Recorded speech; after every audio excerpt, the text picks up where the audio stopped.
you all for being here today. We are very glad to host this event, and thank you, Mariana, and thank you, Deborah. So now we'll have Allyson Zimmermann. I'm very glad to have Allyson today. So Allyson, I don't know if you hear me now. Yes, can you hear me? I don't know if it's perfect, Allyson. How are you? Good, how are you? Yes, very good. Can you hear me? Everything is okay? Yes. Perfect. Yes. So yes, I'm very glad to be here with you, to be your host. I had the opportunity to meet you 1 month ago, and we had this amazing discussion together about what you are doing at Catalyst, and also about your life and your vision about gender inequalities. So without further ado, I will present you. So Allyson is the Executive Director of Africa, Middle East, and Europe at Catalyst. It's a non-profit organization helping international organizations to build more inclusive workplace.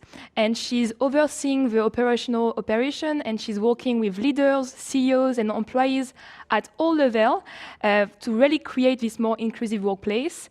And she was named by the Diversity Journal as one of the women worth watching in 2020. And today she will talk a little bit more about tactics for advancements that work both for men and for women. So thank you, Allyson, for being here with us. And at the end of the discussion, we'll have a few questions. So please do not hesitate to ask any question you have to Allyson. She's amazing at answering any question. So you will have the YouTube bar to really chat with us. So if you have any question, please do not hesitate. So Allyson, the floor is yours, and thank you very much. Thank you, Julia, and thank you to all of you who are here. I'm just going to pull up my slides really quick so you can see what I'm going to present. One moment. It's taking a second. I hope you can see them, Julia. They're just pulling up at the moment.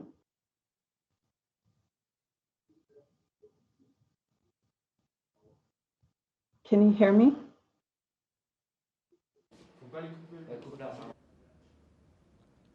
Can you hear me? Yes, I can hear you. Me, it's fine. It's thinking, it's pulling up. I can't display. So Julia, can you run the slides from your section? Are you able to display in there? What, sorry, I cannot really hear you, but are you able to share your slide, or is it fine? No? No, I can't pull up the slides. Okay, I will, up 2 seconds, I will manage. Okay, you have them, so. Yes, no worries. With Teams sometimes it's like a... Okay, Allyson, don't worry, keep going, and we'll manage with the slides. No worries at all. Okay, great. Well, thank you for the introduction. Catalyst has been around since 1962, and everything we do is rooted in research. We started in the US. As Julia shared, I'm based in Europe. I'm actually Swiss and American, grew up in the States, and have lived probably almost equally between 2 places, plus 3 other countries in Europe. And when we focusing in Europe and the Middle East and Africa, it's so crucial that we look at the challenges, not only in individual countries, but globally, what's happening when it comes to women. And everything we do is rooted in research. So today I'm going to share some types of research. Some of it isn't ours. It's a new study, for example, from Grant and Thornton, I'll highlight, in where they're showing this status quo, where we are now, of women advancing to the top. I really enjoyed the last discussion from the CEO of Sista and hearing her speak, and also highlighting the importance of role models. Everything we do, while it's rooted in research, we focus really on fixing the workplace, fixing the systems that are inadvertently and oftentimes unconsciously holding one segment or one group back from another. Okay, now you see the slides. Oh, perfect. So let's go, perfect. So I've spoken enough about Catalyst. Let's go to the next slide. So there's this common perception that most people think we should have gender equality. And most people believe we've already achieved it. And yet you can be all for gender equality, but still be harboring bias and still be harboring or still being advantaged from a system that maybe may inadvertently benefit one group versus another. And most people believe we've already achieved it. And so what was shared in the last is the glass ceiling is real. We actually say at Catalyst, the glass door as well. We see, for example, that women make less than men from day one. So when they get their MBA grads, and we've looked long in a longitudinal study, and when okay, now I can see the slide. I can bear with us. We're getting the tech down. Yes, we are managing technologies here. Yeah. Okay, so click through here one time. So what number represents the global labor participation rate for women? To pick a number that you think could be, and you will see it's 48. And so we really want to show another poll. And the next poll is going to be, so if you click, what number represents the percentage of women in management occupations? So what number do you think here? 37. And I'm not sure if you're getting the same numbers. It's going through quite quickly. But let's go to the next poll. So what percentage of women hold senior roles globally? 29, 6, 85. Okay, 29. So this is really highlighting what we're seeing is that there's this perception that change is happening, women are advancing, especially now. I'll say it in a different way. If there's this sense that because women are advancing, or people think they're advancing because of the news and what's in the media, there's this sense that there isn't a challenge or that it's being dealt with. And the reality is if we look at, for example, if we see that women have, let's look at an interview. If we have 3 men and 1 woman go into an interview, what do you think the odds are of the woman getting the job? So this is the finalist pool, 3 men, 1 woman. Most people, and I asked this last week with some executives, and most of them will say, oh, women get 50% of the chance, or women get 80%. Sometimes a lot of women say 10%. But the reality is a 0% chance a woman would be hired if there's only 1 woman on a finalist list. And so with 3 other men. Now, if you had 2 women and 2 men, then you will see that women will be at 50%. But even if you have 3 women and 1 man, you will see that women will only, the likelihood of them getting the job will be 67%, not what we would think statistically would be 75. So this really highlights that when we ask groups this question, they're always shocked, especially leaders. And we say, just because you're talking about it and just because it's in the news doesn't mean that change is happening. It means that now people are seeing the injustice or the unfairness, or simply seeing the biases playing out in the workplace. And so let's go to the next slide. The needle is barely moving.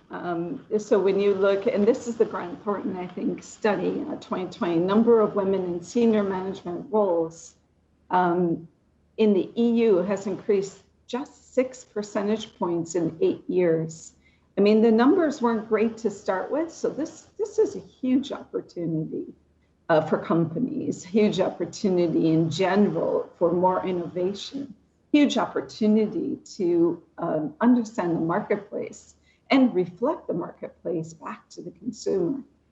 And so this isn't simply the right thing to do, it's also a business opportunity. And we go to the next slide. So we've been tracking, and you're going to click 2 more times through it. Thank you. 1 more there. Just leave it there. That's great. So at Catalyst, we were tracking for 10 years a longitudinal study that I've already touched on. And we wanted to know, how are women faring in the workplace and how are men faring in the workplace? For example, what are the tactics that help them advance? What didn't work? Was it different by region? Was it different by gender? Was it different by geography? And so I'm gonna test you and just make note. I'm gonna read, we'll go to the next slide and just stay on this slide. Don't move yet because it'll reveal the answers. So doing all the right things. I'm gonna read through some of these and I want you to think, I'll read all 9. I want you to think which 3 worked for men and which 2 worked for women. There weren't the same always. So scan for opportunities in the company, monitor those job postings.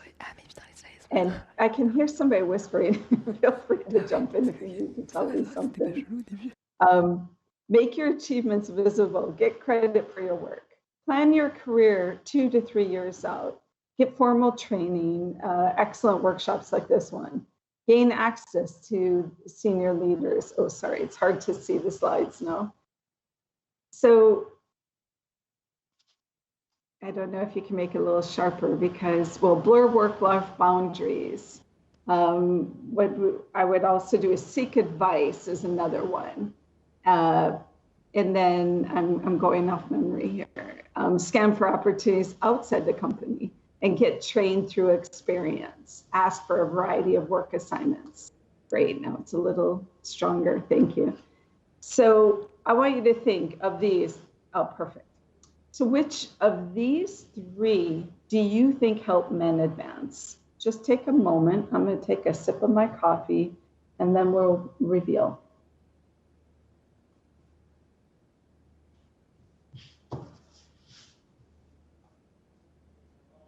Okay, so you have your 3. Let's go to the next slide. Great, so we're just gonna stay here for a moment. So what worked for men? Gain access to power by getting yourself introduced to people with influence. Blur work-life boundaries. Make sure your boss knows you'll work long hours and weekends. Scan for opportunities outside the company. Keep up your network. Stay in touch with headhunters. So maybe you got these right. Maybe you didn't. Maybe you're surprised. I'll explain after we look at the women. So let's go to the next slide and just stay on that next slide, on this one. Doing all the right things. What worked for women? So let's look at this and pick 2 that you think worked for women.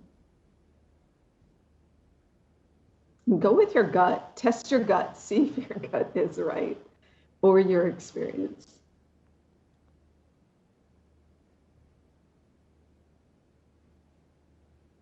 Okay. Okay, let's reveal. Let's go to the next slide. So what worked for women? Make your achievements visible. Get credit for your work. Gain access to power by getting yourself introduced to people with influence. So this might surprise you. Let's look at the difference. Let's go to the next slide. So why the difference? So first of all, let's talk about gain access to power by getting yourself introduced to people with influence. This was the only one that worked for men and women.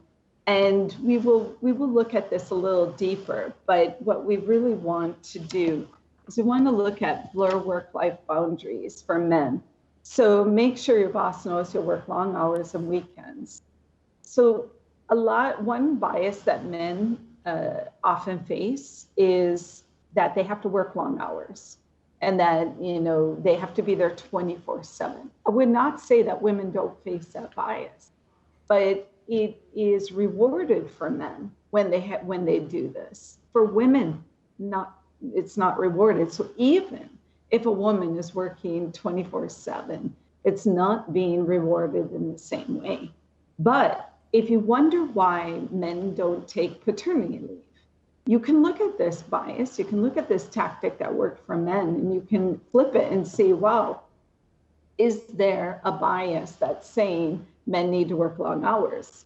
A lot of men, I know, when I lived in Scotland, a lot of men will say, I'm all for equality, I'm all for this. And they really mean it. They have sisters, they have daughters. Maybe their mother was very passionate about this topic. And you can feel like they're very passionate about it in that moment when they're talking about it. But then if you ask them, did you take paternity leave? They would say, no, I took vacation. And I don't think it's bad. I just notice that what drives our behavior is the culture that we're living in. So if you're in a culture that really supports taking paternity leave, for example, then you're more likely to take it. And when I lived in Scotland, one of my neighbors, he was a lawyer and probably one of the most passionate on this topic. Once he heard what I did, I mean, every time we talked, he wanted to understand. He had 3 daughters and he was so passionate.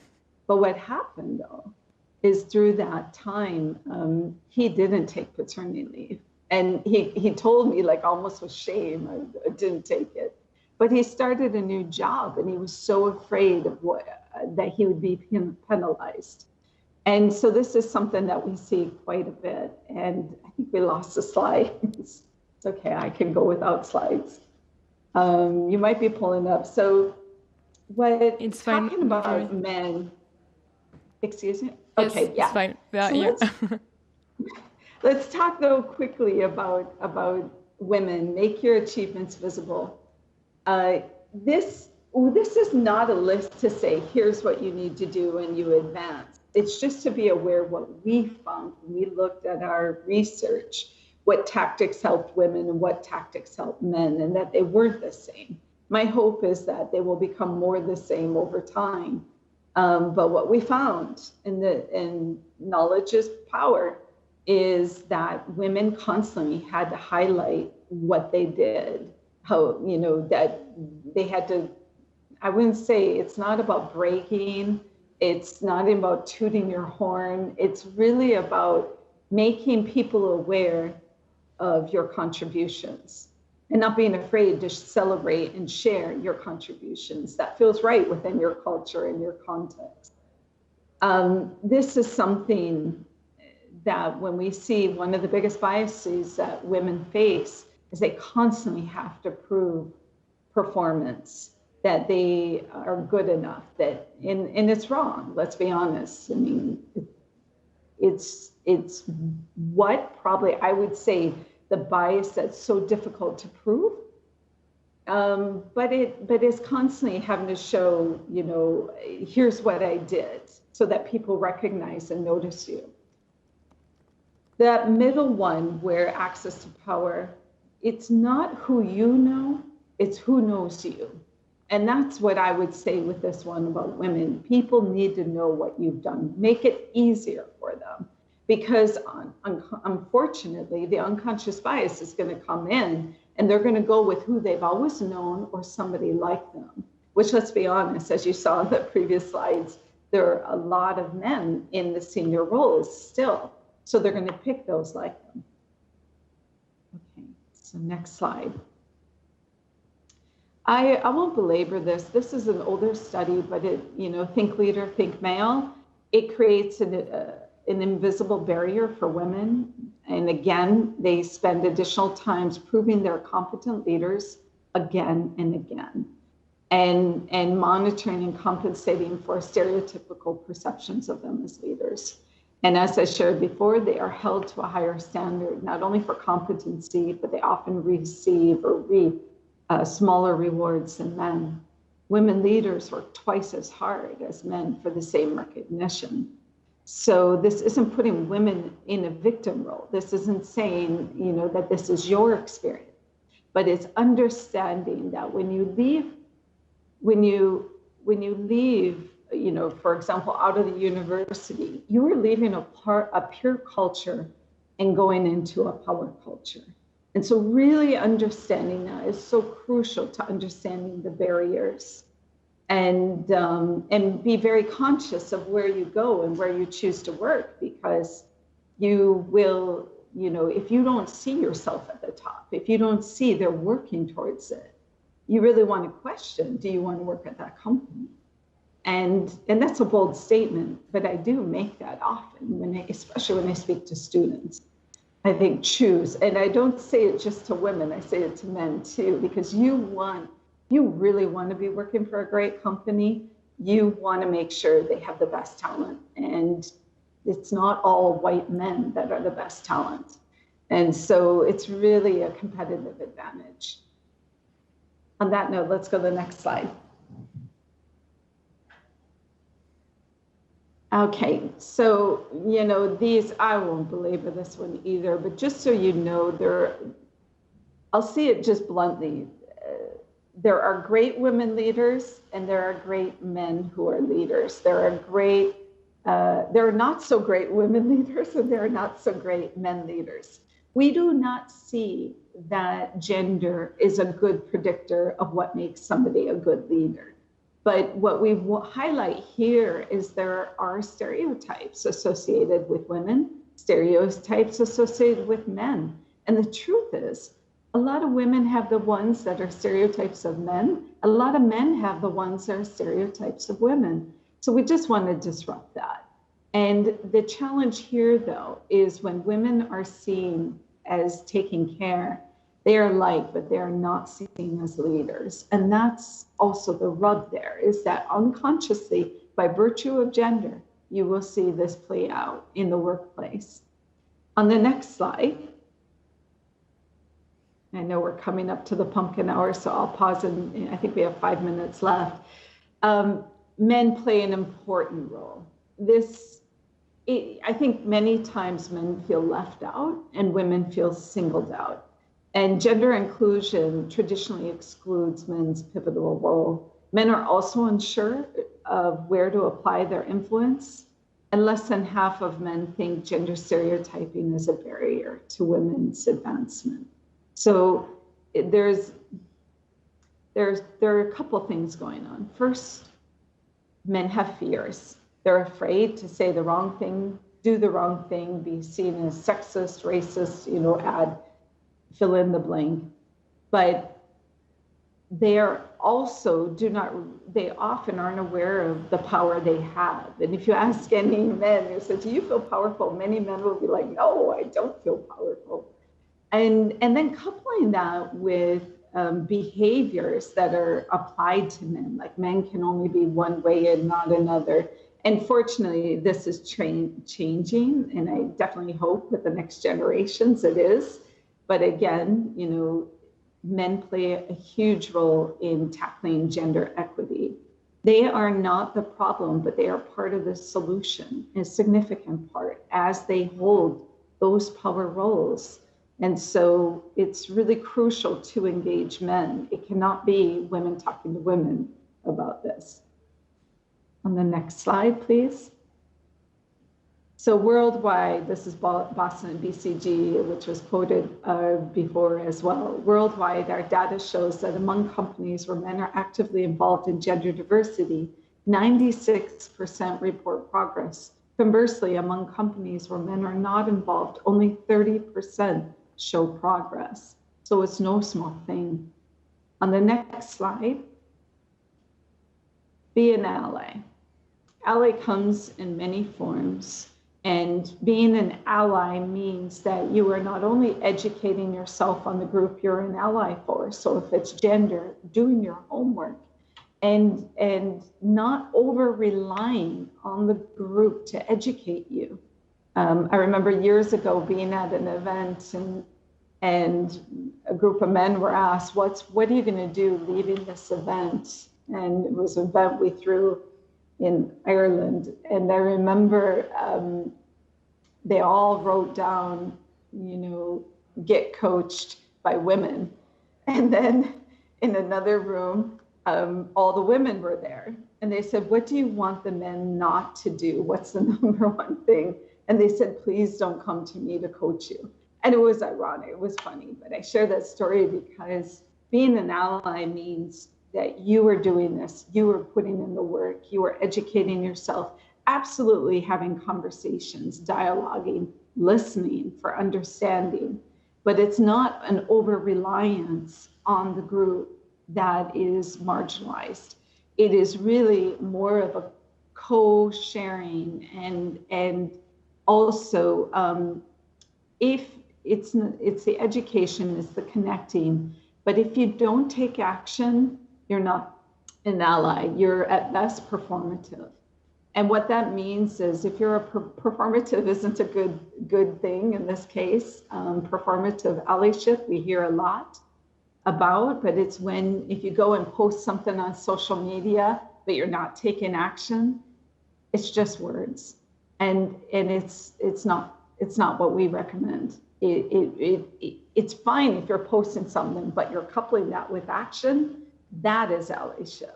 So being really clear what allyship is and what it isn't. And if you're staying silent, not allyship either.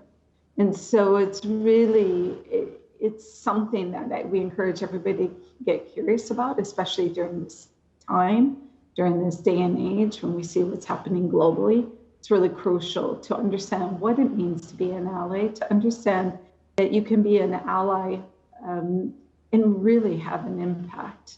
And know that you're not going to get it right. You're going to get it wrong sometimes, and that's part of learning. And be okay with that. Don't make that your story.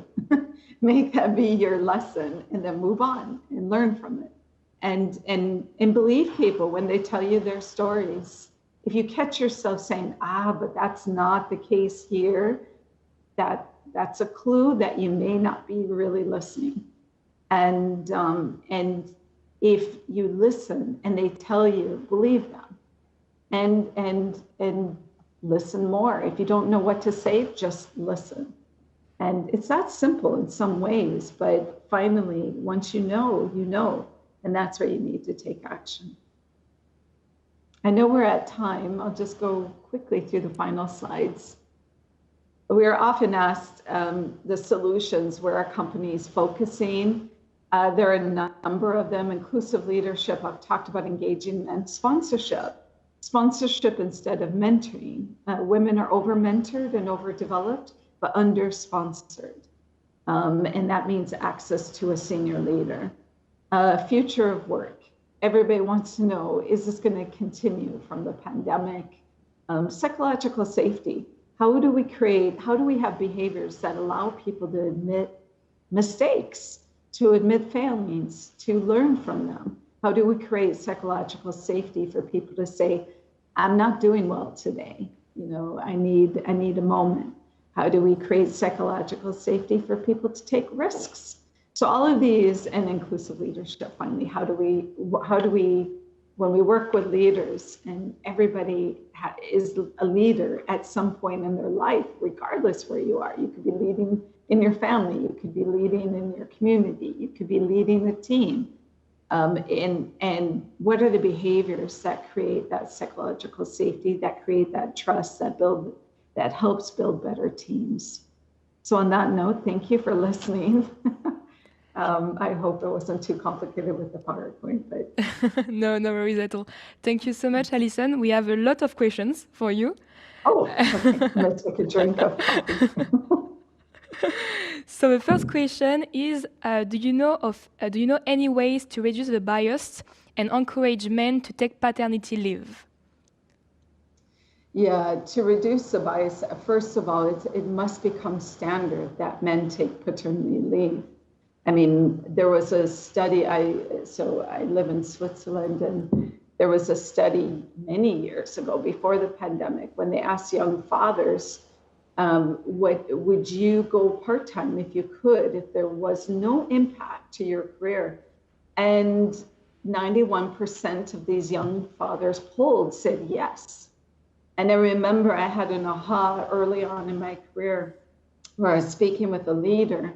And it wasn't lead, he was a manager, he wasn't at the very top. And he said to me, I really want to work 95%. And I thought, 95%, what does that mean to you?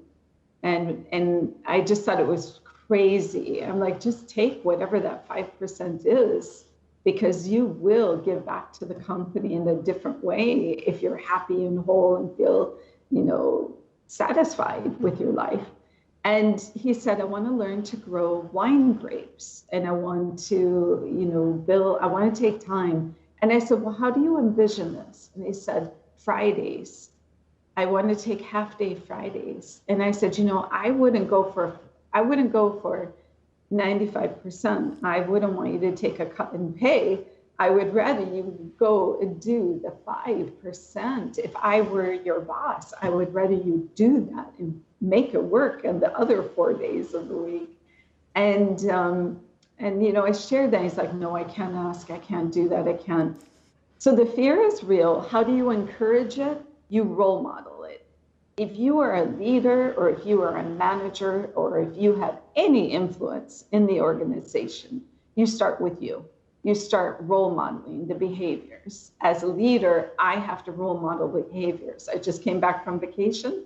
I have an unwritten rule. I never check emails. And the team knows it. And they know that she will not check emails. And I think it's a break for them too, honestly.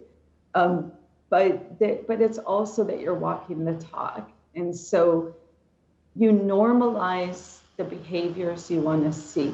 And one of the most inclusive leadership behaviors out there right now is courage. And other men need to role model this for other men. And many times they're so afraid, not of what others think, but what other men think. And so understanding that those defined masculine norms, that can really impact men.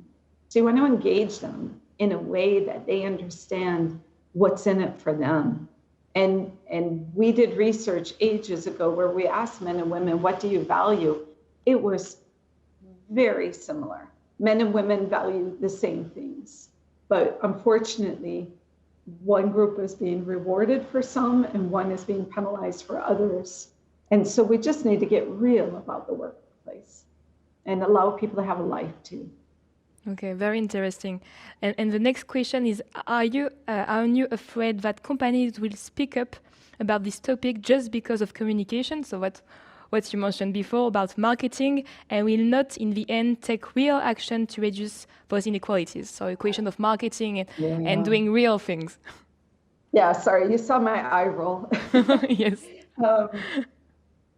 I would say yes and no. It's not my job. When I go into a company and I'm working with a leadership group, my job is to speak truth to power. My job is to challenge them.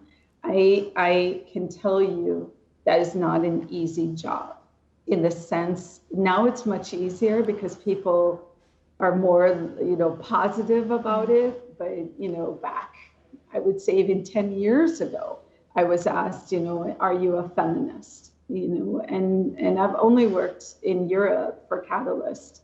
And I remember 7 guys at an event, 7 men in a back row of 150 people heckling me and my colleague. First, I thought it was me, but then they did it to my colleague.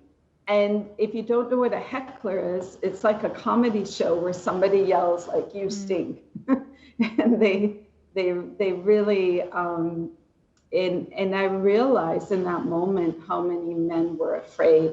So coming back to the original question, sure, you're going to have those people and those companies. I wouldn't even say company, because my experience has been there are always some that get it and are passionate. I rarely go into a company where there's not at least one there that really means what they're saying and really driving change. But most of the time, it's not that they don't get it and that they don't want to change, it's they don't know how to change. They don't know how. And that is where we support them. How? Well, when you do this, think about this. And I remember once being with a CEO and his leadership team, and he made a comment, let's make this all fair to men too. And I remember saying to him, you're solving the wrong problem. 80 to 90% of the men in your company are benefiting, but you have no women here. and the women are not benefiting. So your desire to be fair and equal is misplaced. It should be focused on the women, and it should be focused on the gap. And in that moment, I could see like the aha, and they ended up launching a program, and ended up for the last couple of years have had their numbers now are going up.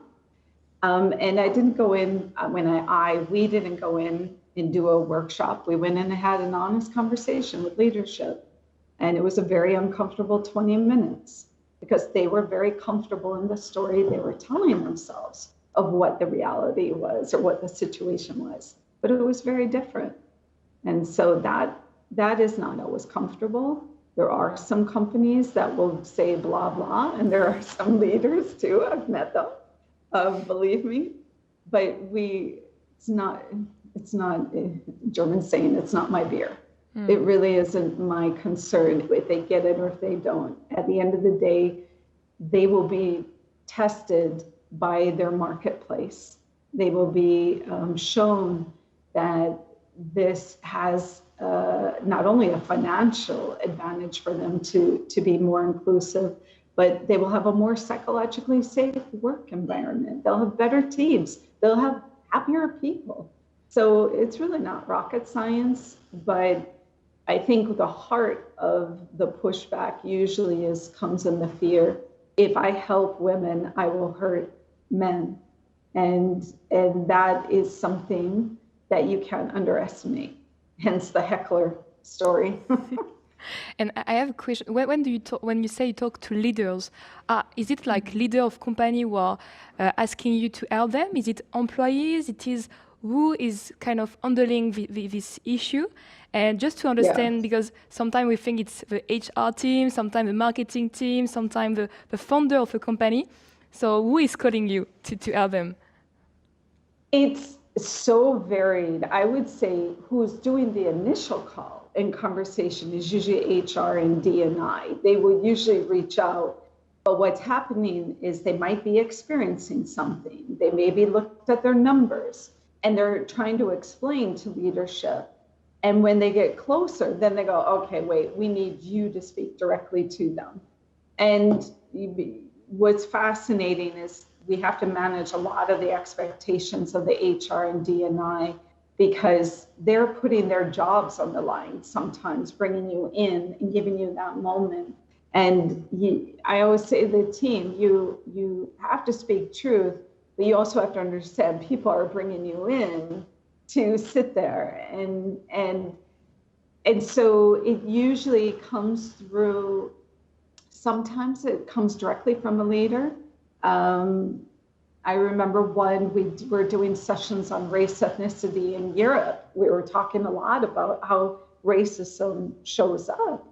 And I remember a leader was listening in and pulled us in to his team and said, I want you to talk about this topic. And it was LGBTQ+. And so it was fascinating. I kept getting messages from this leader saying they're terrified because they completely went away from D&I and everything. And and I'm like, it's okay. Tell them it's going to be okay. I think they were afraid I was going to come in and like read them the riot act. But if you create a safe space and people feel they can share something that may not be popular, you can really move mountains, because what you're doing is unearthing the bias and the beliefs that are really blocking change. So we always welcome those conversations. It's not always going to be with the leaders, definitely not. Middle managers, that's a whole nother area.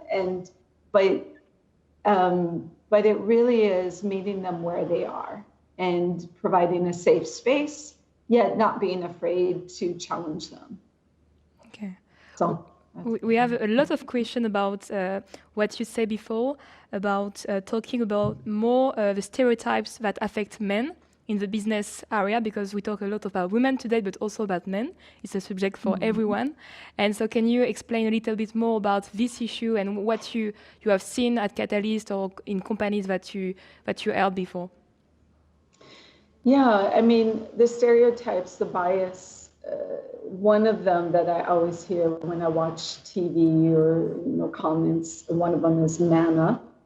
That if I think in terms of people jokingly say it, it's not cool.